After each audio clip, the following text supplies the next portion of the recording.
Welcome to this overview of thermal. It's not going to be an in-depth guide, but we will be spending time looking at the wave tables within this rack extension.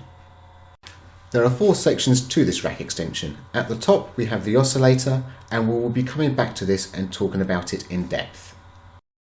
Next we have our low pass filter and filter envelope, followed by the master and amp envelope. The only thing I'm going to draw your attention to here is the sub-control, which is a low shelf EQ. The last section I'm going to split down into 3 separate sections: settings, which holds poly or mono, and the filter key there, which is filter keyboard tracker. We then have 2 mod envelopes, which can be set to a number of different destinations, and these destinations are the same for the LFOs as well. The LFO waveforms consist of a sine wave, a triangle, a square, a sawtooth, and a random. We are now back at the oscillator section. The wave that is oscillated is made up of 4 parts: A, B, C and D, and there are 8 wavetables numbered 1 to 8. This gives you over 4,000 combinations of the wave that you're going to oscillate. This is further increased by the fact that you have independent control of each part of the amplitude, pan, semitone and cent.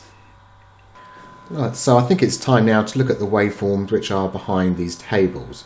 So what I've done is I've set up 8 thermals, and basically I'm going to record the audio straight. That way we can actually have a look at the waveforms.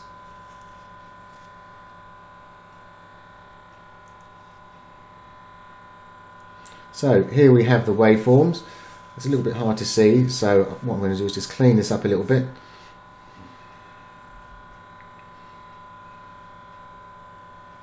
And let's add some rows and column headers and see how that really compares to the thermal rack extension front end. Waves 1 and 5 are highlighted in red just to show that that wave actually takes up all 4 slots. It's a different one for each slot, whereas in 2, 3, 4, 6, 7, 8 it's a single wave which is then obviously repeated for all 4 slots. So obviously now you can look at the table and work out how your waveform will be after you've made your selections from your A, B, C and D columns. Finally, let's have a look at the DSP usage of thermal. Here I have 50 instances of thermal running, and they're obviously running a 3-note chord. I will admit I've disabled the sound because when I actually ran the video capture software as well, I started to get pops and clicks. So my laptop here is right on the borderline of running it, but even so, running 50 is quite good. So this actual rack extension is very, very low overhead on the DSP usage. I hope you found this overview useful and have fun with the rack extension.